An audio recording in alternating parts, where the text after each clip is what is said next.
गुरु प्यारी साध संगत जी, आप सभी को प्यार भरी राधा स्वामी जी। गुरु प्यारी साध संगत जी, राधा स्वामी जी, स्वागत है आपका हमारे चैनल पर। साध संगत जी, भाई बहन का जो रिश्ता है वह धरती पर नहीं बनता, वह तो ऊपर से बनकर आता है। आज हम आपको राखी के मौके पर भाई बहन की एक ऐसी साखी सुनाने जा रहे हैं जिसे सुनकर आपकी आंखों से आंसू आ जाएंगे। अगर आपको यह साखी अच्छी लगी तो चैनल को सब्सक्राइब करना ना भूलें जी। एक बार एक सत्संगी परिवार था। उनके दो बच्चे थे, एक बेटा और एक बेटी। एक्सीडेंट के कारण उनके माता पिता बचपन में ही गुजर गए थे। भाई ने अपनी छोटी बहन को बड़े ही प्यार से अपनी बेटी की तरह पाला था। भाई बहन बहुत गरीब थे, वह गांव में रहते थे। उनके पास पुरखों की थोड़ी बहुत जमीन थी जिससे उन दोनों का गुजारा चल जाता था। भाई खुद नहीं पढ़ा, परंतु उसने अपनी बहन को बड़ी मुश्किल से बीए तक पढ़ाया लिखाया। जब वह लड़की बड़ी हो गई तो उसके भाई को अपने बहन की शादी की चिंता सताने लगी। वह भाई बाबा जी की फोटो के आगे हाथ जोड़कर कहता था, बाबा जी, आप मेरी बहन के लिए कोई राधा स्वामी परिवार का ही लड़का ढूंढना जिसको खाने पीने का कोई ऐब ना हो। एक दिन शाम को उनके घर के बाहर एक बहुत बड़ी चमचमाती कार आकर रुकी।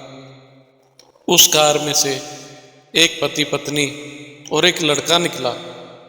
उन्होंने दरवाज़ा खटखटाया तो भाई ने आकर दरवाज़ा खोला।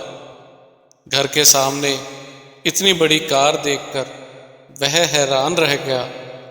उसने हाथ जोड़कर राधा स्वामी किया और पूछा, जी आपको किससे मिलना है?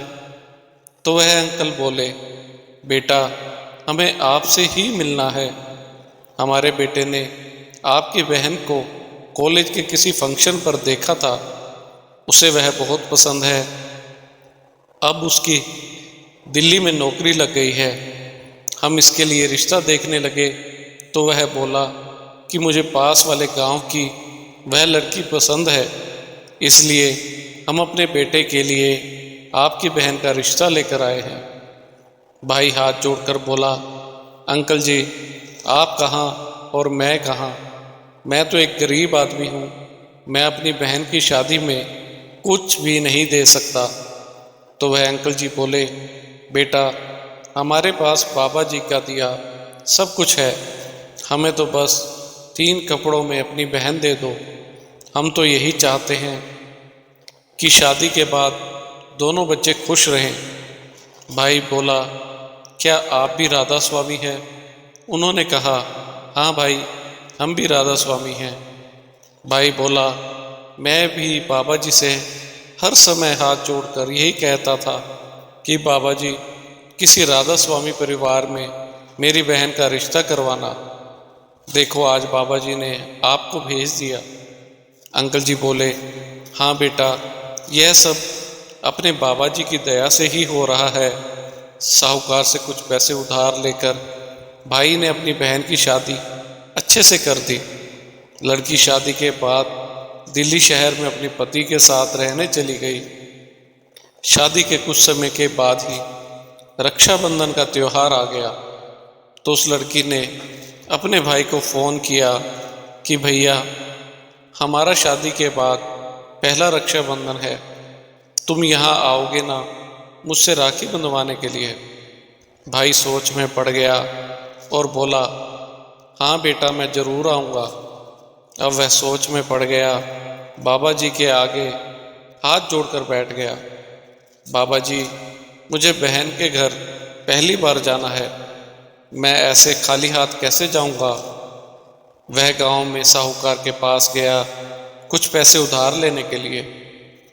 साध संगत जी, आप सब जानते ही हैं कि अब बहन बेटी के घर खाली हाथ तो जाया नहीं जाता। साहूकार ने उसे मना कर दिया और बोला, पहले तुमने जो अपनी बहन की शादी पर कर्जा लिया था वह तो चुका दो। उसने साहूकार को बहुत हाथ पैर जोड़े, पर वह साहूकार पैसे देने के लिए नहीं माना। उसने घर आकर देखा तो उसके पास सारे छोटे बड़े नोट और सिक्के मिलाकर कुल 500 रुपये ही थे।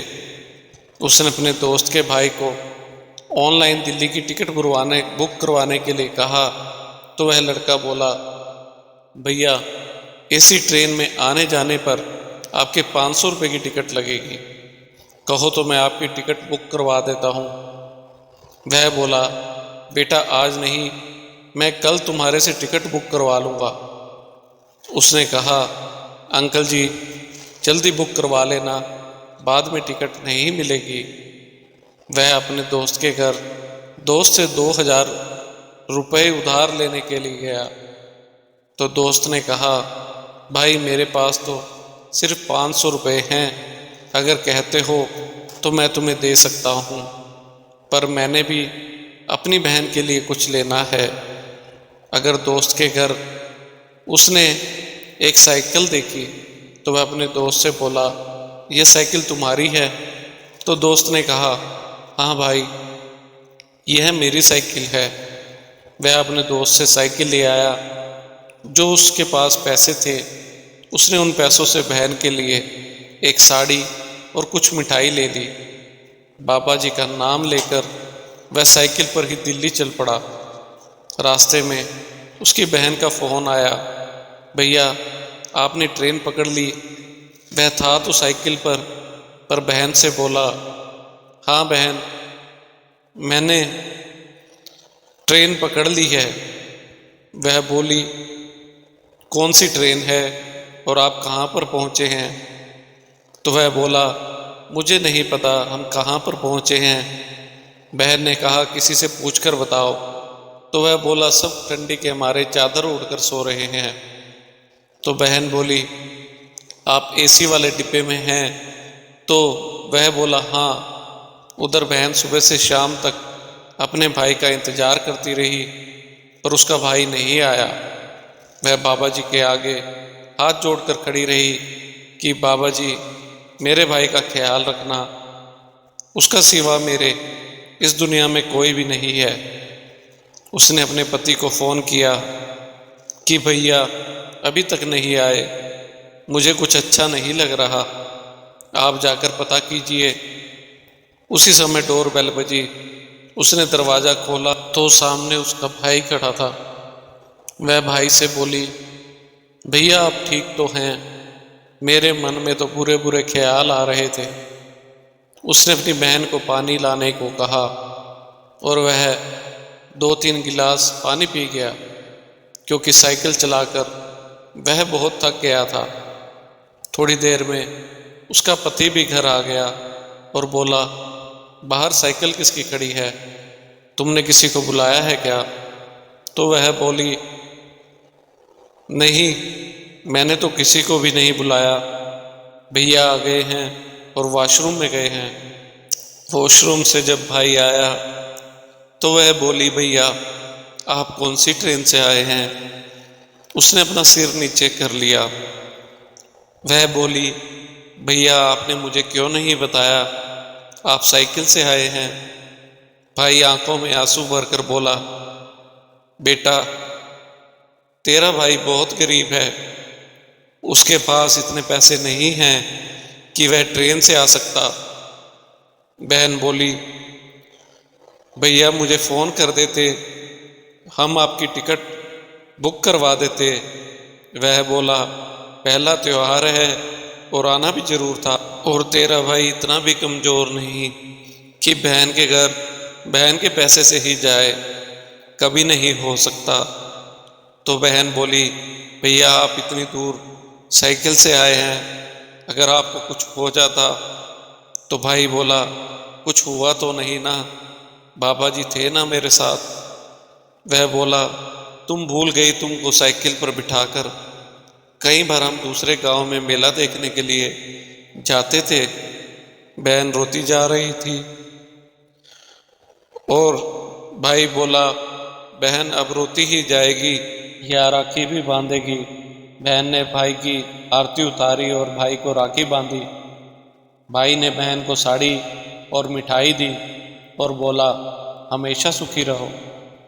भाई रात को बहन के घर से रहकर सुबह वह वापस अपने गांव आ गया और बाबा जी को बार बार शुक्र करने लगा कि बाबा जी, मेरी बहन के लिए आपने बहुत अच्छा घर व वर ढूंढा है। बाबा जी, आप सबकी बहनों को ऐसे ही खुश रखना। इसी के साथ इजाज़त चाहते हैं। मिलते हैं अगली साखी में। तब तक के लिए राधा स्वामी जी। अगर आपको हमारी आज की ये साखी अच्छी लगी हो तो कमेंट में राधा स्वामी जी अवश्य लिखना और चैनल को सब्सक्राइब करना ना भूलें जी। राधा स्वामी जी।